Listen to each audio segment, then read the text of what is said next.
Hindi, wala tayong sinasabi dito na may kasalanan ng mga teachers at baka hindi na sila respetuhin ng mga bata. Kini ang nahimong senaryo kagayon ng buntag sa sulod sa sangguniang panglungsod kon SP atul sa ilahang sesyon. Ilang gisuta kung unsa bagayod ang ugat hinungdan ngano nga adunay issue nga wala naka-liquidate ang mga migunit sa Paskuhan sa Jensen niadtong 2014.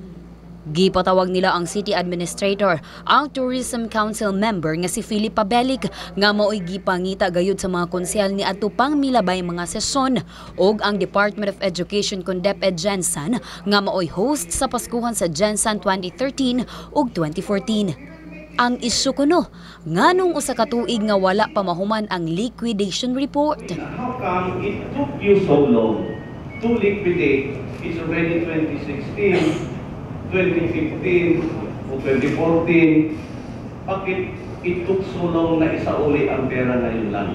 My information only will give me the period of time from September last year up to the present year.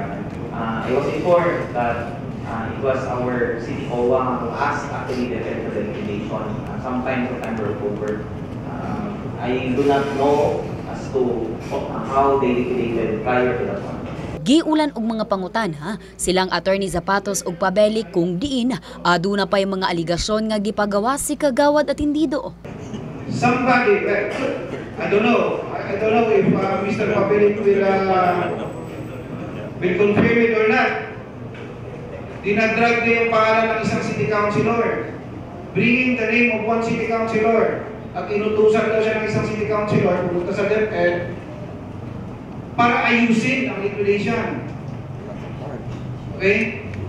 And one thing more, there was also an instance, ginahangyo, I don't know if that's hangyo or ordering DepEd, na bayaran na lang ni Mr. Pabelik ang iyang nakolekta.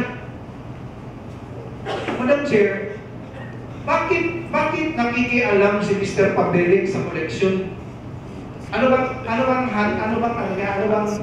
personality?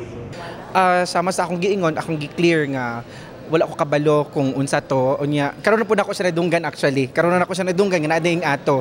But for sure wala, and I think unfair pod nga i-accuse ko unya, unfair pod nga ako po i-drag ang pangalan sa usa ka councilor. Apan kung init ang pangutana nilang kagawad at indido ug kagawad Lison, mihatag usab og pagpaklaro silang kagawad Lagare. Kung may claimant po na mayroong hindi nabayaran na supplier or may sinasabing hindi pa nakapag-liquidate, at bakit hindi pa nakapag-liquidate, Madam Chair?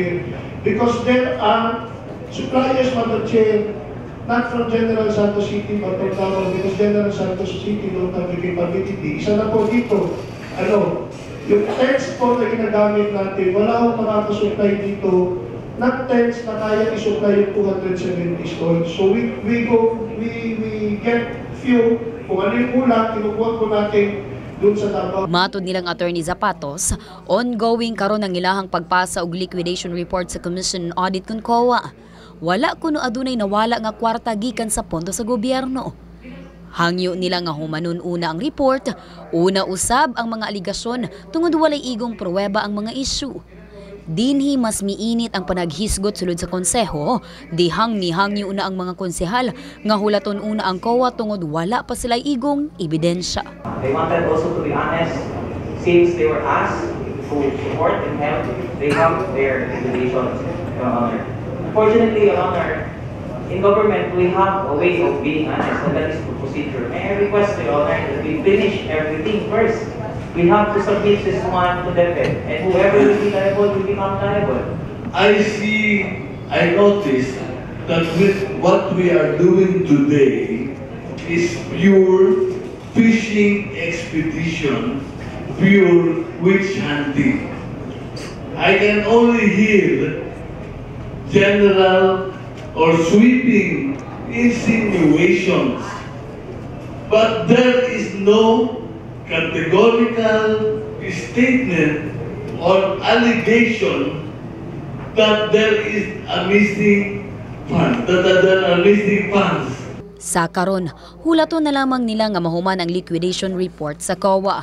Samtang anda matud pang tubagon nilang pabelik ug Attorney Zapatos ang tanan nga mga aligasyon tungod wala kunoy kwarta nga nawala ug wala sila'y kwarta nga gikawat. Wala usab nakatupag ang mga representante sa DepEd kaganiha tungod wala kuno sila'y authority aron nga motubag niini tungod wala usab ang ilahang labaw. Abby Lorenzo, Brigada News. Sino? Tanungin sa